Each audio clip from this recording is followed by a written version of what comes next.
నాన్న చెప్పిన ప్రకారమే అంత్యక్రియలు. ముద్రగడ కుమారులు రాఘవరావు గిరి స్పష్టీకరణ. తన మరణానంతరం ఏం చేయాలో చాలా స్పష్టంగా చెప్పారు. ఆ ప్రకారమే కార్యక్రమం నిర్వహించాం. ఉద్యమ నేతగా ముద్రగడ అణిచివేతలు, అవమానాలు ఎదుర్కొన్నారు. ఆయనది అధికారిక లాంఛనాలు కోరుకునే మనస్తత్వం కాదు. క్రాంతి కుటుంబానికి మా కుటుంబానికి ఎలాంటి సంబంధాలు లేవు. ముద్రగడ గిరి బాలు ఇద్దరు ఇచ్చినటువంటి లెటర్ ఇది. నిజంగా ఎంత దుర్మార్గం అంటే, ముద్రగడ పద్మనాభం గారు బ్రతికుండగా ఈ జన సైకోలు, అదేవిధంగా ఐటీడీపీ ₹7 ఎల్లో బ్యాచ్ ఆయన ఎంతలా మానసికంగా సోషల్ మీడియాలో ట్రోల్ చేసి హింసించారనేది ప్రజలు మర్చిపోలేదు. తరువాత నాడు కాపు ఉద్యమం కోసం గలమెత్తి పోరాటం చేసినటువంటి ముద్రగడ పద్మనాభం గారి కుటుంబాన్ని ఈ నారా లోకేష్ అండ్ నారా చంద్రబాబు నాయుడు గారు పోలీసులను అడ్డుపెట్టి ఎంతలా వేధించి బూతులు తిట్టి హింసించారు, మానసికంగా కృంగదీశారనేది కూడా చరిత్ర మర్చిపోలా. సో ఆయనతో ఉన్నటువంటి వ్యక్తులు మర్చిపోలా. ఆయన సొంత కుమార్తె క్రాంతి, ఆయన భార్య ఇద్దరు హైదరాబాద్ లో ట్రీట్మెంట్ కోసం వెళ్తే 5 నిమిషాలు కూడా ఇంట్లో ఉంచుకోని విషయం ఆయన చెప్పాడు అనేది మర్చిపోలేదు.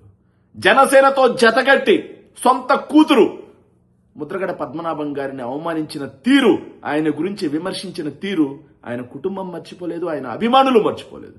ఇలాంటి సందర్భంలో ఆయన కోరిక మేరకి నా అంత్యక్రియల్లో ఆఖరి చూపు చూడడానికి కూడా క్రాంతి రావడానికి లేదు అని చెప్పి ఖరాఖండిగా చెప్పారు. మాట మీద నిలబడే వ్యక్తి ఆయన.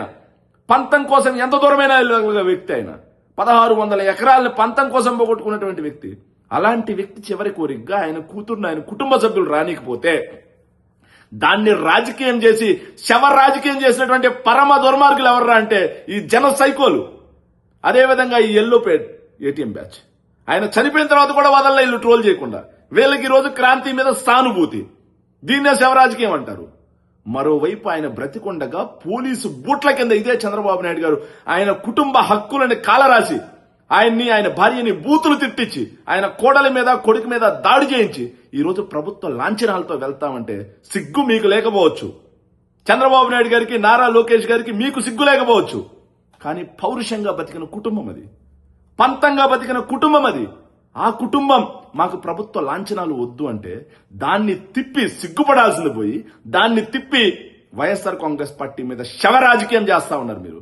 వైఎస్ఆర్ కాంగ్రెస్ పార్టీ ముద్రగడ కుటుంబానికి అండగా నిలబడింది, కష్టకాలంలో తోడుగా నిలబడింది.